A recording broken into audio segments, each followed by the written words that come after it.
Hello, everybody. It's Casey and Catherine again with Wits and Brains, and we are excited to see you. Today, we are talking about girl, you and your razor stubble. Okay.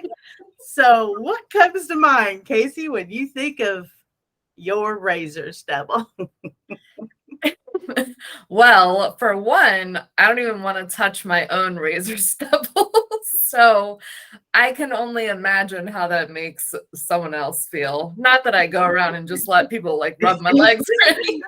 Do tell. Do tell. Here on Wits and Brains, this deep, dark secrets of Casey.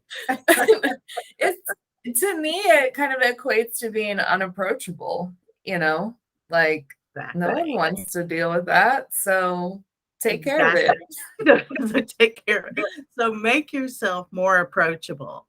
So I read an article on being approachable. So this is kind of like what made me think of this was because it was saying like half of the people feel like their bosses are not approachable. Mm-hmm. And so, I thought back to my working days for other people. Oh my goodness. I had bosses that, unless it was a catastrophe, I didn't want to even knock on their door or anything. And Yeah. that's serious business. You Mhm. are not going to grow if your people under you, over you, beside you do not want to touch those razor stubbled legs. If they Yeah. do not want to talk to you, there's an issue. Yeah. You know how in some environments, especially in like corporate, where if you go into the office, everyone's like, oh, you're in trouble. Like if you're that person that everyone thinks, is like reprimanding someone when they talk to you, you probably have a little bit of razor stubble. There you go. That's a perfect example. As you're talking, I threw a boss in my head. Then immediately, if you would walk by his desk, people would whisper because that's the only time he talked to anybody was when it was, he's giving you hell or whatever. That's, well, being a marketing and leadership expert, that's the worst person you can have in leadership. Yeah. So, yeah, it also gives the other people the feeling that you're too busy for them. Mm-hmm. So imagine a customer. If let's say you're at a networking event, let's say you're out and about and someone sees your tag or something. And if you are sitting there with a snarl on your face, or RBF, nobody in the whole wide world's coming up to you. Nobody. Yeah. So if they're going to pick marketing expert Casey with a happy smile, or are they going to pick Susie Q that's over there looking like she wants to cut you? They're not picking her. So grab the clients by being more approachable. Yeah. And even internally, when you like set that tone, you're affecting the culture company wide, which then of course impacts productivity and so on and so forth, and eventually trickles down to your customers. So either way, your customers are being impacted. Absolutely. You are in charge of your own environment, Mm-hmm. which is power, but like imagine how much more money you could make if you slapped a smile on your dang face. Yeah. There's tons of research on that. Give everybody a happy grin, and they're going to come up. They're going to approach you. I don't care if you have 3-inch razor stubble. It doesn't matter because they're going to approach you with that smile. And that's important. That's a sustainable business. That's a business that lasts 20, 25, 40 years instead of, 6 months, like a lot of them. Yeah. When you said 3-inch razor stubble, I immediately got this vision of like a hedge trimmers. And then I correlated that to like getting rid of that person because you don't want that negative person in your company. Oh, get rid of them. I'll tell you what made me think of the 3-inch razor stubble. So I'm training to do a through hike of the Appalachian Trail, and I've told everybody I'm not going to shave my legs for like 6 months. So let's see what happens. I mean, there might be rumors that there's a female Bigfoot on the AT, and it may be me. I don't know, but okay, that's a side note. That's a side note. Has nothing to do with this podcast today. But with half the people not being able to approach their leaders, how gross is that? Yeah. Who's hiring these leaders? If people can't even approach them and say, hey, I got a problem, or hey, great news, this worked out, whatever. Yeah, it goes both ways. I mean, obviously leadership has so many different ways that it impacts an organization, but I even had a situation, we're a small company. There was 4 of us, and at this particular time that I had this team member, and she was so negative, and she would, like, if I didn't answer an email within an hour, she was reaching out to our team members saying, oh, well, this is delayed because Casey's not responding. And my team members would call me and be like, she's like talking crap. I had to X her out because when I approached her about it, she was not approachable at all. So she had some razor stubble. Yeah. And I mean, it was just, she was not good for our environment. It affected our environment a lot. And it was just unnecessary stuff that I had to deal with. So like, even if you're not a leader, you are having an impact on an organization. So with that being said, what have you done to make sure that you're approachable? Besides use your little accent you have. Well, if I have to throw it out there, I'll use it. But it doesn't work everywhere. Trust me. Some parts of the country hear that accent and they automatically think I'm an idiot. And then other parts of the country, it works out swell. So, that's one thing. I want to tell you, I wouldn't go to a networking event if I wasn't prepared to smile, not like a psycho, but like hi, how are you? Right. I don't want to scare anyone.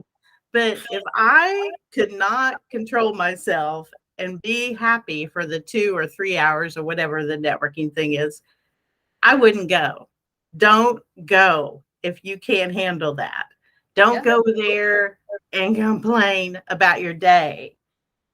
Everyone standing around drinking that soda or beer or whatever, they're exhausted. And you complaining, you got razor stubble. Yeah, agreed. Yeah. I've walked up to a person that someone introduced me to before, and I walked up to them the first time they introduced me, negative. So I thought, well, maybe it's just a bad night. The second time when I walked up myself and said, hey, how's business going? It was the same negative talk. And I literally in the middle of their sentence walked away because wow, I got things to do, and I don't want to carry on all of your stuff. So go find your people that are willing to smile with you and, move on. Because, girl, you got the razor stubble. So I shared before that I've done some personal development stuff, and I'm really big on that. I always love, to just improve myself in whatever way. So I went to this week-long personal development course, and one of the activities, we had to rate people on how much of a taker they are.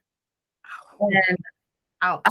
And we literally, there was like 50 of us in the room, and we literally had to get in order, like in a line, by how much of a taker we were. So like basically the biggest giver was at the front, and the biggest taker was at the end. Well, little Miss Casey was the second person from the end. I'm like, what? I am such a big giver, and I don't know what you're talking about. Like, you people don't know me. And I was so offended.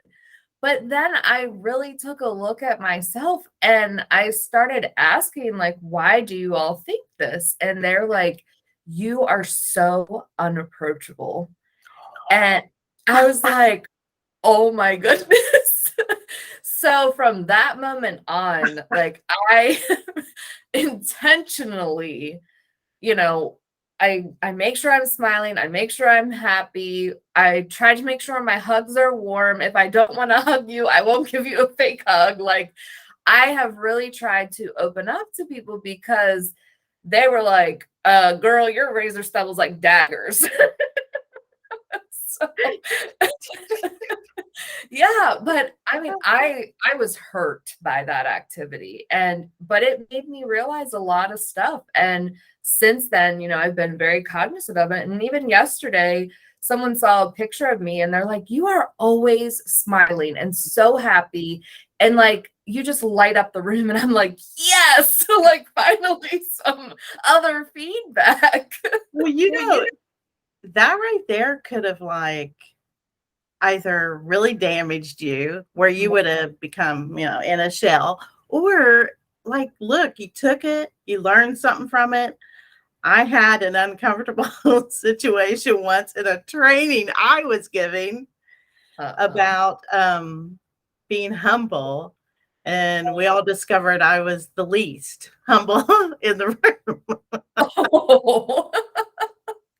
So I left that knowing that, I had some new knowledge, and I learned from that. But whatever. But you take something and you're like, hey, even though I got some razor stubble, I can learn from this. Yeah. Maybe someone is listening to us right now and they're wondering, hey, why is my company? I'll tell you what, if your company is having turnover, you have razor stubble. The number one reason for turnover is people cannot walk up to their bosses. Yes. So it gets so uncomfortable that they just go find a different job. Yeah, absolutely. So yeah. So here we are talking about razor stubble, talking about being approachable. Of course, do not use any names, Casey. But have you come across even a client who was unapproachable? And so that made him a little difficult to work with.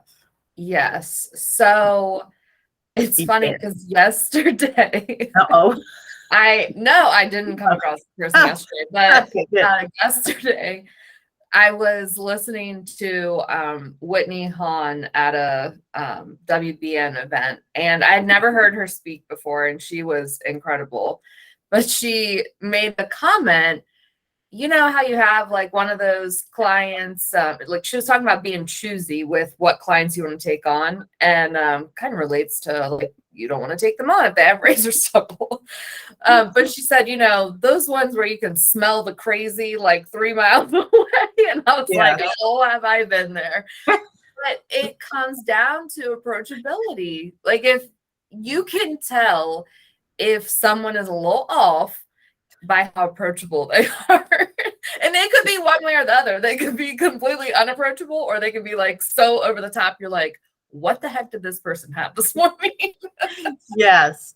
I mean, I have had, many, many clients, let's say that have had razor stubble. Yeah. And part of it is a lot of times I'm being hired by their boss. They don't want to work with me because they think that a lot of people think consultant walks in, I'm there to fire.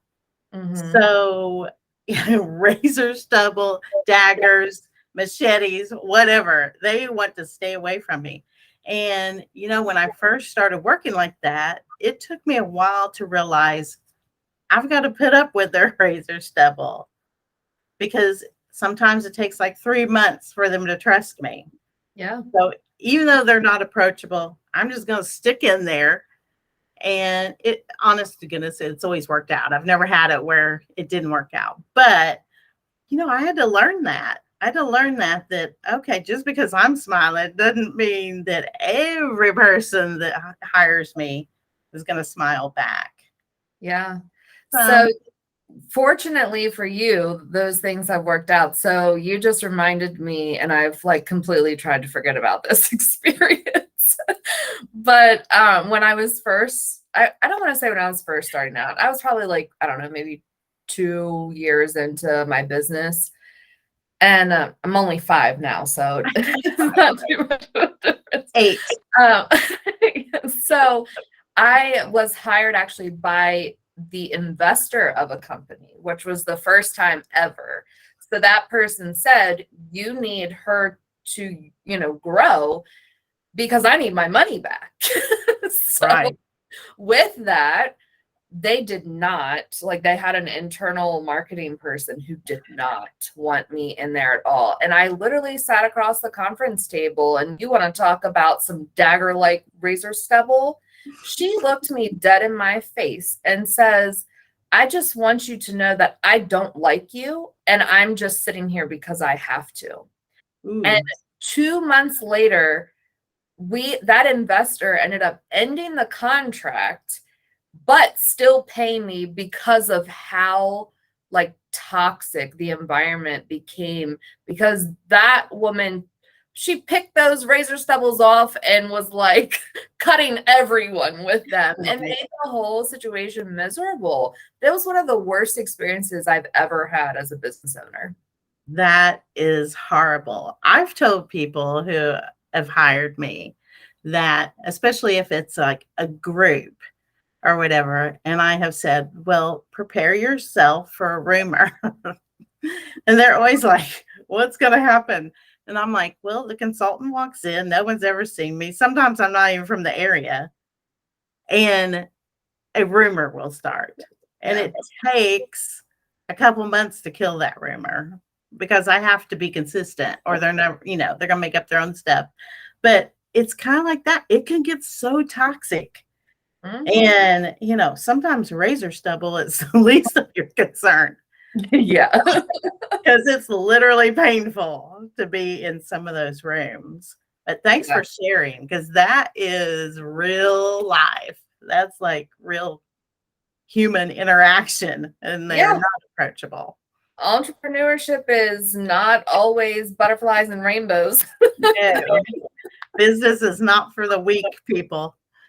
You got that. This was good today. We learned about our razor stubble. We learned about being approachable. But next week, Casey will bring us You're a Big Fat Liar.